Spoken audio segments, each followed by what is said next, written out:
नमस्कार, खबर दुनिया की में आपका स्वागत है। मैं हूं ऋतु वर्मा। दुनिया की निगाहें आतंकी संगठन इस्लामिक स्टेट के खिलाफ जारी जंग पर हैं, क्योंकि अब ये लड़ाई अंजाम की ओर बढ़ रही है। वहीं दूसरी तरफ अमेरिका के नए नियम कानून लोगों में क्यों बेचैनी पैदा कर रहे हैं। इन खबरों के साथ बात करेंगे उन खबरों की भी जो विश्व की राजनीति को करेंगी प्रभावित, और दिखाएंगे गंजेपन से कैसे खुश भी रहते हैं कुछ लोग। लेकिन आइए सबसे पहले नजर डालेंगे सुर्खियों पर। दुनिया की सबसे खतरनाक रसायन नर्व एजेंट वीएक्स से हुई थी तानाशाह किम जोंग उन के भाई की हत्या। जोंग नाम पर हमला करने वाली महिला को मिले थे सिर्फ $90।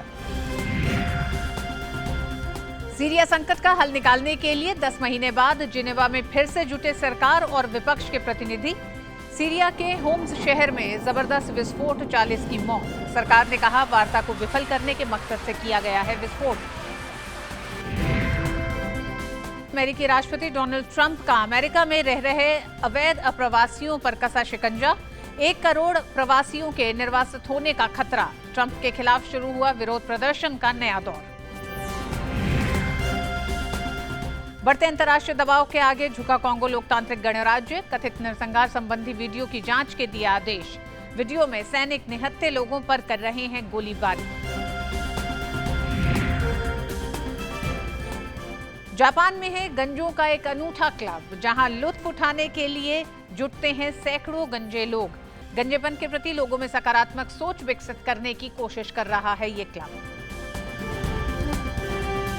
और शुरुआत एशिया से, जहां किम जोंग की हत्या मामले में हो रहे हैं नए नए खुलासे। मलेशियाई पुलिस का दावा है कि उत्तर कोरिया के शासक किम जोंग उन के सौतेले भाई की हत्या में वीएक्स नर्व एजेंट का इस्तेमाल किया गया। मामले में गिरफ्तार इंडोनेशियाई महिला ने कहा है कि उसने दूतावास की एक महिला से मुलाकात की थी। महिला का कहना है कि एक हास्य टीवी शो में हिस्सा लेने के लिए उन्हें $90 जोंग नाम के चेहरे पर बेबी ऑयल मलने के लिए दिए गए थे। मलेशियाई पुलिस का दावा है कि उत्तर कोरियाई नेता किम जोंग उन के सौतेले भाई किम जोंग नाम की हत्या में वीएक्स नर्व एजेंट का इस्तेमाल हुआ था।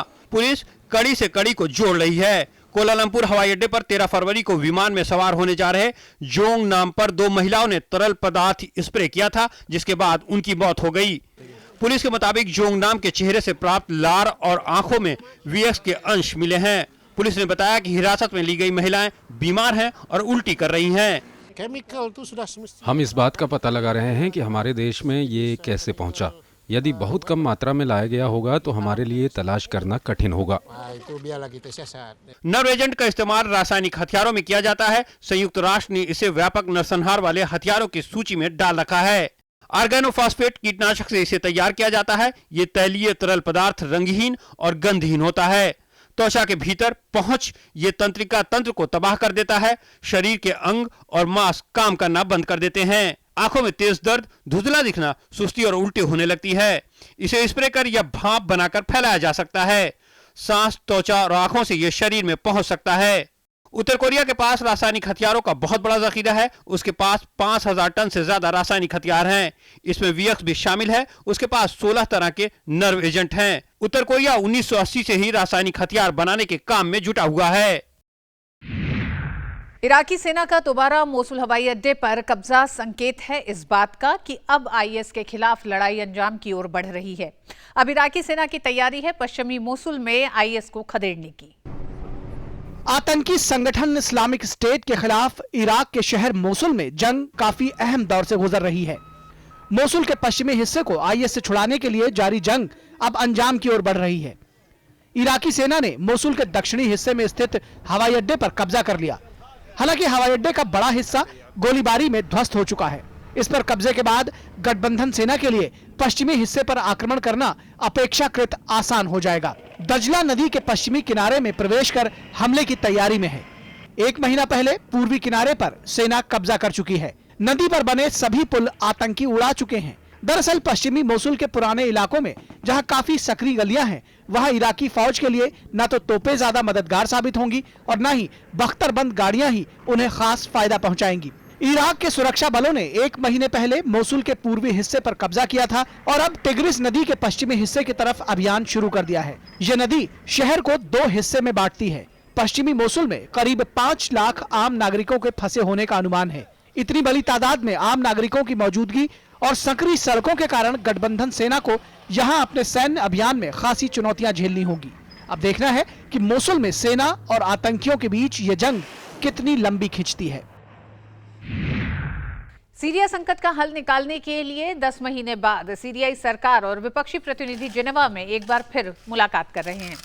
3 साल में ये पहला मौका था जब संयुक्त राष्ट्र के मध्यस्थकार की बात सुनने के लिए विपक्ष और सरकार के प्रतिनिधि आमने सामने बैठे थे। दोनों पक्षों को वार्ता से जुड़े दस्तावेज सौंपे गए हैं। इस बीच सीरिया का होम्स शहर भीषण हमले से दहल उठा है। माना जा रहा है ये हमला जिहादी संगठन तहरीर अल शाम ने किया है। सीरिया सरकार का मानना है कि हमला वार्ता में बाधा डालने के मकसद से किया गया और विपक्ष को इसकी कड़ी निंदा करनी चाहिए। इसके तुरंत बाद वार्ता में शिरकत कर रहे विपक्षी प्रतिनिधियों ने हमले को आतंकी कार्रवाई बताते हुए इसकी कड़ी आलोचना की। एक जख्मी फिलिस्तीनी हमलावर को जान से मारने के मामले में इजरायली सैनिक को 18 महीने की सजा सुनाई गई है। पिछले साल मार्च में पश्चिमी तट के हेब्रोन में 21 साल के अब्दुल फताह अल शरीफ की हत्या के मामले में इलोर रजारिया को दोषी ठहराया गया। इसे लेकर इजराइल में तीखी बहस चल रही है। कुछ लोग सैनिक की प्रशंसा कर रहे हैं तो कुछ निंदा। ट्रंप सरकार द्वारा अमेरिका में सुरक्षा को मजबूत करने के नए नियम कानून अन्य देशों के लिए चिंता और बेचैनी का सबब बन रहे हैं। पहले मुस्लिम देशों के ट्रैवल बैन और अब बिना डॉक्यूमेंटेशन के अमेरिका में रह रहे 1.25 करोड़ प्रवासियों के लिए राष्ट्रपति ट्रंप ने नया गाइडलाइन जारी कर दिया है। अभी 7 मुस्लिम देशों के ट्रैवल बैन का विवाद थमा भी नहीं था कि अमेरिकी राष्ट्रपति डोनाल्ड ट्रंप ने अवैध आप्रवासियों पर हमला बोलकर नया विवाद पैदा कर दिया। नए शासकीय आदेश से अमेरिका में रह रहे 1 करोड़ से अधिक आप्रवासी नागरिकों पर खतरा मंडराने लगा है। आदेश के तहत अवैध आप्रवासियों द्वारा किए अपराधों को प्रसारित करना, उनको गोपनीयता की सुरक्षा से वंचित करना, पुलिस अधिकारियों को उन्हें गिरफ्तार या हिरासत में लेने का अधिकार देना और आप्रवासियों के निर्वासन में तेजी लाने का अधिकार शामिल है। इनमें गंभीर अपराधों के अलावा साधारण ट्रैफिक कानून तोड़ने, दुकान से सामान चोरी करने वालों को शामिल किया जाएगा। इसमें ऐसे लोग भी निशाने पर होंगे जो अमेरिकी सुरक्षा के लिए खतरा हैं या उन्होंने देश की जन कल्याण प्रणाली का दुरुपयोग किया है। गृह विभाग ने राष्ट्रपति के शासकीय आदेश को लागू करवाने के निर्देश दिए हैं, जिससे देश की सुरक्षा को और मजबूत बनाया जा सके। फैसले के बाद मैक्सिको, ग्वाटेमाला सहित कई मध्य अमेरिकी देशों में बेचैनी फैल गई। सबसे ज्यादा प्रवासी इन्हीं देशों के हैं। मामले पर बातचीत के लिए अमेरिकी विदेश मंत्री और गृह सुरक्षा मंत्री मैक्सिको पहुंचे और राष्ट्रपति से मुलाकात की। हालांकि बैठक का कोई ठोस नतीजा नहीं निकल पाया।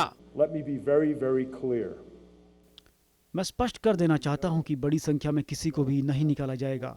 सब कुछ गृह सुरक्षा कानून के तहत कानूनन और मानवाधिकार के दायरे में होगा।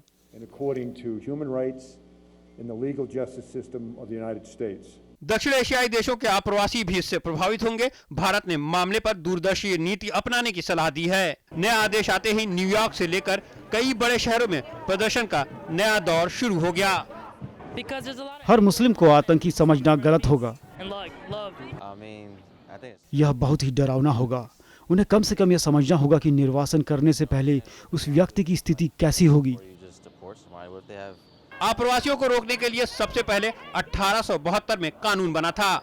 इसके तहत चीनियों पर अंकुश लगाने की कोशिश हुई। 1888 में कानून में नया प्रावधान जोड़कर चीनी मूल की महिलाओं को काम से वंचित रखने का प्रयास हुआ।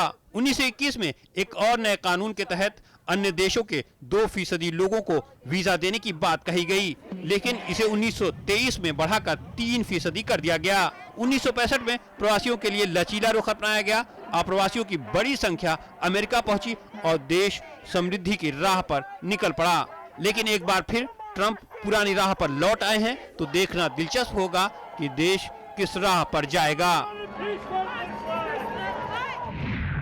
मेक्सिको ने सीमा पर दीवार बनाने के खर्च को लेकर अमेरिका को कड़ी चेतावनी दी है। विदेश मंत्री लुई विडेगेरी ने कहा है कि अगर अमेरिका ने मेक्सिको से होने वाले आयात पर कर लगाकर दीवार का खर्च निकालने की कोशिश की तो मेक्सिको भी जवाबी कार्रवाई कर सकता है। अमेरिकी राष्ट्रपति डोनाल्ड ट्रंप ने दीवार का खर्च के लिए मेक्सिको से आयात पर 20% कर लगाने का प्रस्ताव दिया है। पिछले दिनों retired lieutenant general Michael Flint के राष्ट्रीय सुरक्षा सलाहकार यानी NSA पद से इस्तीफा देने के बाद अब अमेरिकी राष्ट्रपति डोनाल्ड ट्रंप ने एक और लेफ्टिनेंट जनरल को NSA नियुक्त किया है। लेफ्टिनेंट जनरल HR मैकमास्टर अब नए NSA बने हैं। दिलचस्प बात यह है कि अभी तक सेना में हैं और अमेरिकी इतिहास में शायद ये पहला मौका है जब किसी सर्विंग ऑफिसर को NSA का पद दिया गया है। अमेरिकी राष्ट्रपति डोनाल्ड ट्रंप ने पूर्व राष्ट्रपति बराक ओबामा के एक अहम फैसले को बदल दिया है और इस फैसले से प्रभावित होंगे अमेरिका के स्कूलों में पढ़ने वाले ट्रांसजेंडर छात्र। दरअसल ओबामा ने पब्लिक स्कूलों के लिए नियम जारी किए थे कि वो ट्रांसजेंडर छात्रों को सहूलियत के हिसाब से उनकी पसंद का टॉयलेट इस्तेमाल करने दें। नए आदेश के बाद व्हाइट हाउस के सामने सैकड़ों लोगों ने डोनाल्ड ट्रंप के खिलाफ प्रदर्शन किया। अमेरिका के राष्ट्रपति डोनाल्ड ट्रंप ने अपने प्रेस कॉन्फ्रेंस में CNN, द न्यूयॉर्क टाइम्स और BBC जैसे बड़े संस्थानों के प्रवेश से रोक लगा दी है। व्हाइट हाउस में आयोजित प्रेस वार्ता में उन्हें शामिल होने से रोक दिया गया। राष्ट्रपति ट्रंप ने कहा कि वह प्रेस की आजादी के खिलाफ नहीं बल्कि फर्जी खबरों के खिलाफ हैं। यूं तो कांगो कई दशकों से जातीय हिंसा और सत्ता संघर्ष से जूझ रहा है। बढ़ते अंतर्राष्ट्रीय दबाव के बीच आखिरकार कांगो लोकतांत्रिक गणराज्य ने कथित नरसंहार संबंधी वीडियो की जांच के आदेश दे दिए हैं। नरसंहार संबंधी वीडियो पिछले हफ्ते सोशल मीडिया पर वायरल हुआ था। बढ़ते अंतर्राष्ट्रीय दबाव के बीच आखिरकार कांगो लोकतांत्रिक गणराज्य ने अपने रुख को लचीला करते हुए कथित नरसंहार संबंधी वीडियो की जांच के आदेश दे दिए हैं। सरकार ने त्वरित जांच शुरू करते ही कई सुरक्षा बलों को भी गिरफ्तार कर लिया है। नरसंहार संबंधी वीडियो पिछले हफ्ते सोशल मीडिया पर वायरल हुआ था। 7 मिनट के इस वीडियो में वर्दीधारी व्यक्तियों का एक समूह ग्रामीण क्षेत्र की सड़कों पर आगे बढ़ते हुए सामने खड़े निहत्थे दर्जनों लोगों पर गोली बरसाना शुरू कर देते हैं। वर्दीधारियों का अत्याचार यही नहीं रुकता है। सैनिकों ने गोली लगने पर जमीन पर तड़प रहे इन लोगों के सिर और सीनों को करीब से छन्नी कर डाला। संयुक्त राष्ट्र के दस्तावेजों के मुताबिक कसाई प्रांत में पिछले साल जुलाई में भड़की हिंसा के बाद से 280 लोगों की जान जा चुकी है। संयुक्त राष्ट्र ने मामले की जांच करने और देश में व्याप्त हिंसा को रोकने के लिए व्यापक शांति योजना लागू करने को कहा था। यूं तो कांगो कई दशकों से जातीय हिंसा और सत्ता संघर्ष से जूझ रहा है। कसाई प्रांत में जून 2016 में कम्यूना नसूपा मिलिशिया के नेता जीन पेरेपेंडी ने संगठन की कमान संभालते ही केंद्रीय सत्ता में हिस्सेदारी की दावेदारी ठोक दी। राष्ट्रपति जोसेफ कबीला पहले ही से काफी विवादों में हैं। बात बिगड़ी तो पेंडी ने बगावत करते हुए पुलिस स्टेशनों पर हमला बोल दिया। सुरक्षा बलों के साथ मुठभेड़ में पेंडी मारा गया, लेकिन मिलिशिया ने हथियार डालने के बजाय अपना अभियान और तेज कर दिया। कनांगा के 180 किलोमीटर इलाकों पर कब्जा कर लिया। हवाई अड्डा भी उनके नियंत्रण में आ गया। संगठन के आधे सदस्य 14 साल से कम उम्र के बताए जाते हैं। प्रशासन का दावा है कि ये ड्रग्स का प्रयोग करते हैं। कैथोलिक चर्च के पादरी भी उनके निशाने पर आ गए। पोप फ्रांसिस ने कांगो में व्याप्त हिंसा को जल्द खत्म करने की अपील की है। विश्व की राजनीति किसी बड़े बदलाव का संकेत दे रही है क्या? यूरोप के कई देशों में जल्द ही चुनाव होने वाले हैं और इन देशों में दक्षिणपंथी पार्टियों के प्रति लोगों में दिलचस्पी देखी जा रही है। ये दक्षिणपंथी पार्टियां अपने देशों को यूरोपीय संघ से निकालने और मुस्लिम अप्रवासियों से निजात दिलाने को मुद्दा बना रही हैं। यूरोप के फ्रांस, नीदरलैंड समेत कई देशों में चुनाव का बिगुल बज चुका या बजने वाला है। इन चुनावों की खास बात यह है कि इसमें बदलाव की बयार महसूस की जा रही है। इन देशों में दक्षिणपंथी पार्टियां तेजी से पैर पसार रही हैं। ये दक्षिणपंथी पार्टियां अपने देशों को यूरोपीय संघ से निकालने और मुस्लिम अप्रवासियों से निजात दिलाने को मुद्दा बना रही हैं। हालांकि ताजा सर्वेक्षणों में दक्षिणपंथी पार्टियों को बहुमत मिलता तो नहीं दिख रहा, लेकिन मुकाबले में तेजी से आगे बढ़ती जरूर दिख रही हैं। नीदरलैंड में मार्च में होने वाले चुनाव में पार्टी फॉर फ्रीडम के अधिकतम सीटें जीतने की उम्मीद की जा रही है। पार्टी प्रमुख गियर्ट विल्डर्स नीदरलैंड को यूरो क्षेत्र और यूरो के चलन से बाहर निकालने का वादा कर रहे हैं। साथ ही मोरक्को के मूल निवासियों के खिलाफ उग्र रूप अपनाया हुआ है। 2 पारंपरिक दल मध्य दक्षिण रुख वाली और सोशल डेमोक्रेट शाखा में जबरदस्त गिरावट आ रही है। दोनों पार्टियां मिलकर गठबंधन सरकार चला रही हैं। फ्रीडम पार्टी भले ही सरकार नहीं बना पाए, लेकिन अगली सरकार को उसके जबरदस्त दबाव को तो झेलना ही होगा। हॉलैंड में कई ऐसे गंदे लोग हैं जो सड़कों पर अराजकता फैलाते हैं। दरअसल ये युवा हैं और किसी भी चीजों को गंभीरता से नहीं लेते हैं। हम उन्हें सुधारने की कोशिश में हैं और युवाओं को बदलना चाहिए। मेरी डच लोगों से एक अपील है कि ये आपका घर है और अगर अपने घरों को ठीक रखना चाहते हैं तो देश हित में अलग अलग पार्टियों को वोट देने के बजाय सिर्फ एक पार्टी को वोट दें। फ्रांस में भी आगामी 23 अप्रैल को होने वाले चुनाव को लेकर अनिश्चितता का माहौल है। वाम और दक्षिण के स्थापित प्रत्याशी नजर नहीं आ रहे। ऐसे में धुर दक्षिणपंथी नेता मैरिन ले पेन के पहले चरण के मतदान में शीर्ष पर रहने की उम्मीद की जा रही है। उनका मुकाबला इमैनुअल मैक्रोन से होगा। मध्यवादी फ्रांसवा बेरो का समर्थन मिलने के बाद मैक्रोन की स्थिति और मजबूत हुई है। इस बीच पुलिस द्वारा लीपेन के कई साथियों को यूरोपीय संघ के कोष से गड़बड़ी करने के आरोप में गिरफ्तार किए जाने के बाद उनकी छवि थोड़ी धूमिल हुई है। राष्ट्रपति चुनाव के नतीजे चाहे जो भी हों, लेकिन संसदीय चुनाव के नतीजे स्थिर और विश्वसनीय बहुमत वाले होंगे ऐसा लगता नहीं।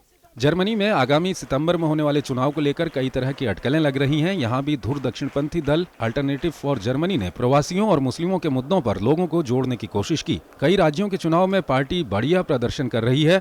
पिछले प्रदर्शनों को देखते हुए AfD पार्टी की जीत की अधिक संभावनाएं व्यक्त की जा रही हैं।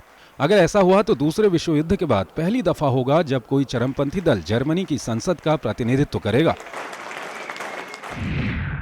जर्मनी की सरकार में शामिल सबसे बड़े दल CDU यानी क्रिश्चियन डेमोक्रेटिक यूनियन ने एंगेला मर्केल को एक बार फिर चांसलर पद के लिए उम्मीदवार चुन लिया है। पार्टी में हुए अधिवेशन में शामिल 140 सदस्यों में करीब 95% सदस्यों ने उनके नाम पर मुहर लगा दी है। जर्मनी में आगामी 25 सितंबर को आम चुनाव होंगे। गंजापन कुछ लोगों के लिए चिंता का विषय हो सकता है, लेकिन जापान में एक क्लब ऐसा भी है जो गंजों के लिए खास है। इस क्लब में गंजे लोग अनूठे तरह का जश्न मनाते हैं। यहाँ तरह तरह की प्रतियोगिताएं होती हैं। जापान जैसे देश जहाँ गंजापन संवेदनशील मुद्दा माना जाता है, वहाँ कायम किया गया क्लब गंजेपन के प्रति लोगों में सकारात्मक सोच विकसित करने की कोशिश कर रहा है।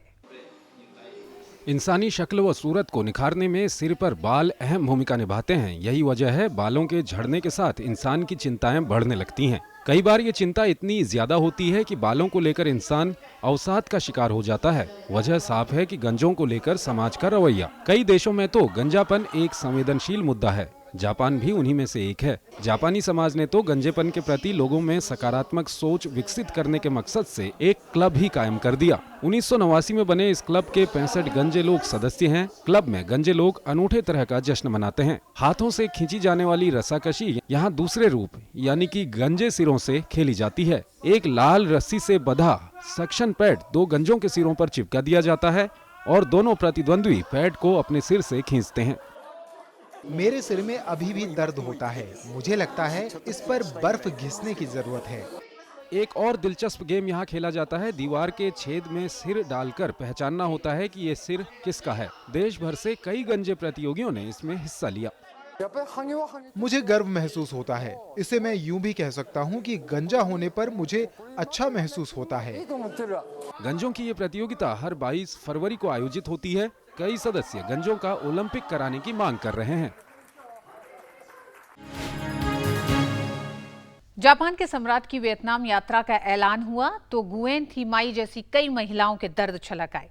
उनके वो बरसों पुराने जख्म ताजा हो गए जो जापान के कानून ने उन्हें दिए थे, यानी उन्हें अपने जापानी पतियों के साथ जापान जाने से रोक दिया गया था। जापानी सम्राट की वियतनाम यात्रा के बाद गुएन थी माई के दर्द की टीस भयावह हो गई। दर्द पति पत्नी के मजबूत रिश्तों की डोर में बंधे उस संबंध का जो कानूनी अड़चनों के सामने बेबस लाचार होकर जिंदगी भर के लिए सिसकियां भरने के लिए मजबूर हो गया। उस देश का सम्राट आ रहा है जिसकी माटी में उसका पति पैदा हुआ, पला बड़ा और आखिरी सांसें ली। प्यार के इस एहसास ने उन्हें उन एल्बमों को खोलने पर मजबूर कर दिया जो बरसों पुरानी यादों को सहेजे हुए हैं, जो एक ऐसी मोहब्बत की दास्तां बयां करता है जहां खुशियों के साथ दर्द है, चंद लम्हों के मिलन के बाद बरसों की जुदाई भी है। दरअसल द्वितीय विश्व युद्ध के समय में जापानी सेना ने वियतनाम से फ्रांसीसियों को खदेड़कर अपना कब्जा जमा लिया। वर्षों तक सेना के जवान यहाँ तैनात रहे। कुछ बीमारियों की भेंट चढ़ गए तो कुछ को अकाल ने लील लिया। इसी दौरान थी माई की मुलाकात जापानी सेना के एक चिकित्सक यासुजू हरिकी से हुई। दोनों की शादी हो गई, लेकिन जल्द ही हरिकी माई की एक और बहन के साथ रिश्ते में बंध गया। दोनों के लिए हरिकी के प्यार में कोई कमी नहीं थी। 1954 में हरिकी को अपने देश वापस लौटना पड़ा। कानून के मुताबिक हरिकी किसी एक पत्नी के साथ जा सकता था। थाई की बहन साथ चली गई। हरीकी जल्द वापस आकर मिलने के वादे के बाद जापान चला गया, लेकिन वादा महज वादा ही साबित हुआ। हरीकी की मौत हो गई। 94 साल की जुआन की कहानी भी थाई से मिलती जुलती है। जुआन को भी एक जापानी सैनिक से प्यार हो गया। 1945 में शादी हो गई। जुआन पर 1954 में मुसीबतों का पहाड़ टूट पड़ा जब जापानी सैनिकों का पहला जत्था स्वदेश रवाना हुआ। उन्हें पति के साथ जाने की इजाजत नहीं मिली। सरहद रिश्तों में दीवार बनकर खड़ी हो गई। पति के जाने के बाद जुआन टूट गई। पति की वापसी की सारी उम्मीदें टूट जाने के बावजूद भी उन्होंने कभी शादी नहीं की। 2005 में आस पर जी रही जुआन को पति का फिर से साथ मिला, लेकिन ये साथ इतना छोटा था कि आज भी वो सपना मालूम होता है। खबर दुनिया की कार्यक्रम में आज के अंक में बस इतना ही। आप अपने सुझाव और प्रतिक्रियाएं हमें ईमेल कर सकते हैं। हमारा ईमेल आईडी है khabarduniaki@gmail.com। जाते जाते आपको छोड़ जाते हैं रूस में आयोजित सालाना विंटर फेस्टिवल की कुछ रोचक झलकियों के साथ। हमें और हमारी खबर दुनिया की पूरी टीम को दीजिए इजाजत। नमस्कार।